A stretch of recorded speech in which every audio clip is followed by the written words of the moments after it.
Next up, we've got Tracy Cortez taking on Jasmine Jasudavicius. And this is a fascinating fight, guys. Jasmine Jasudavicius, why has she been on the brain? Well, I was just tape studying her win on the Contender Series against Julia Polastri. And I think that when you look at that win, it ages okay. Julia Polastri is not an easy girl to get over on. Not a lot of women have done it. The women that have, they've all done it by decision. No different for Jasudavicius. She won the first 2 rounds there. Third round got a lot more greasy, but she was able to leverage takedowns, top time, her control, her physicality, her ground and pound, her passing, her ankle control. She did a lot of things right in that fight.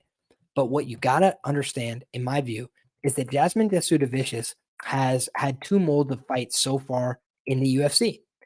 Those molds were she has the wrestling and grappling advantages, largely speaking, and she wins, or she doesn't, and it becomes a lot greasier. I would argue that the Elise Reed loss back in the day via split decision, I would not count that as a loss for Jasmine. I thought she won that fight, but it does show that she doesn't always put the most definitive stamps on her fight. She sometimes leaves them competitive, and her third rounds, I would say, are often her worst rounds. She does tend to tire out just a bit over the course of her fights.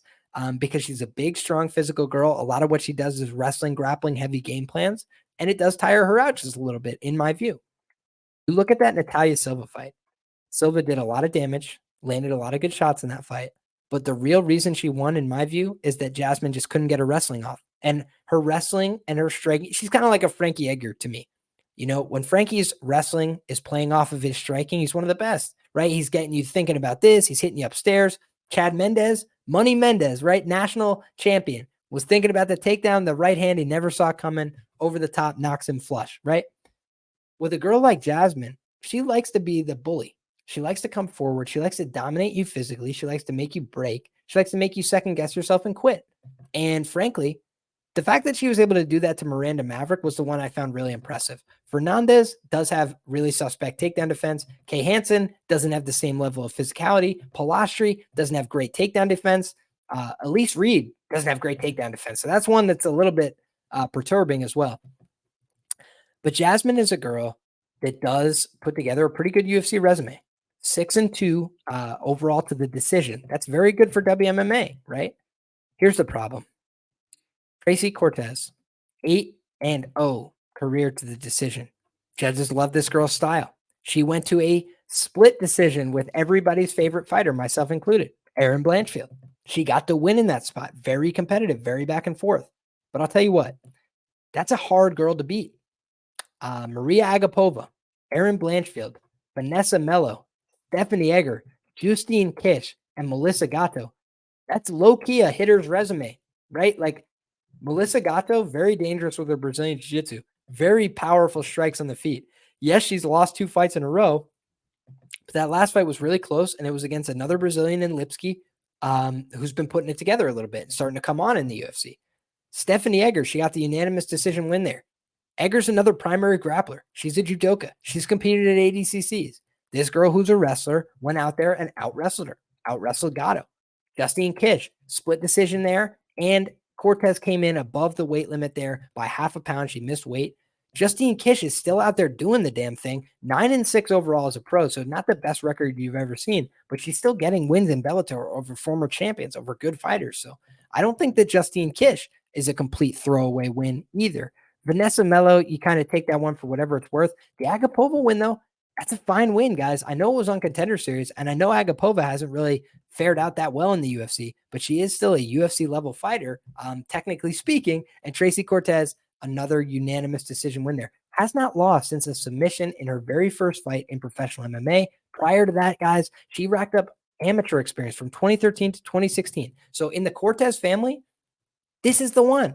I didn't think Reyes Jr. was the guy, right? I always felt like he kind of just was a little bit riding along. He's doing the same thing. But Tracy Cortez is the one that they've tried to promote.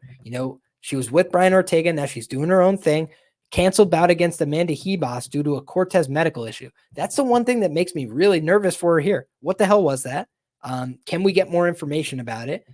Because I would certainly be a little reticent about betting her at chalk here, considering that she pulled out of her last fight for undisclosed medical reasons in December. She has not fought in over 15 months, at the time that this fight's going to take place. So she's been out of action for a little bit. And I'm curious to see what she looks like, what she's been working on, how her skills are going to translate, right now. And she's training at a Fight Ready, according to Instagram, or excuse me, according to Tapology is the word I'm looking for there.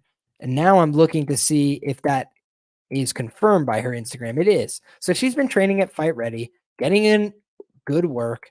And I just feel like this girl right now, I don't really want to doubt. I don't want to doubt what she's been putting forward, because Jasmine, good fighter, very solid, plus 200 girl that I'm always going to be looking to bet on, right? I think Jasmine, I'm trying to look back now to find, I bet on Jasmine just one time in the UFC. She was plus 200 against Kay Hansen, and she won that fight. Okay. So, hey, shout out to you. ACW says, never made the live stream before from the UK. Keep up the grind. My man, we're coming at you live from the great state of New York right now. It's 2:18 in the morning here, and there's no signs of slowing down or stopping over here. So appreciate you very much. Thanks for tuning in. Hope that you subscribe and enjoy, because we do this stuff each and every week, talking about the fights, especially the UFC, breaking it all down on a granular level. And when I'm looking back at this fight, I say to myself, if you give me plus 200 on Jasmine, I think I have to be there in this kind of fight, because she's physical, she's competitive, she wants to win, she will fight like a dog for your money. But I think that when I look at this at the current line, I feel like I would probably just tend to agree. I think Tracy Cortez should win the fight. I think it's going to be predicated on whoever gets the takedowns here, whoever's able to get on top and impose their will and their skill set. And so for me, Tracy Cortez, probably a touch better wrestling, probably a touch more refined, does work with a very high quality of camp. But the same is true of Niagara Top Team and Jasmine Jasudavicius, working with the Mike Malats, working with the very high quality partners that she sources out.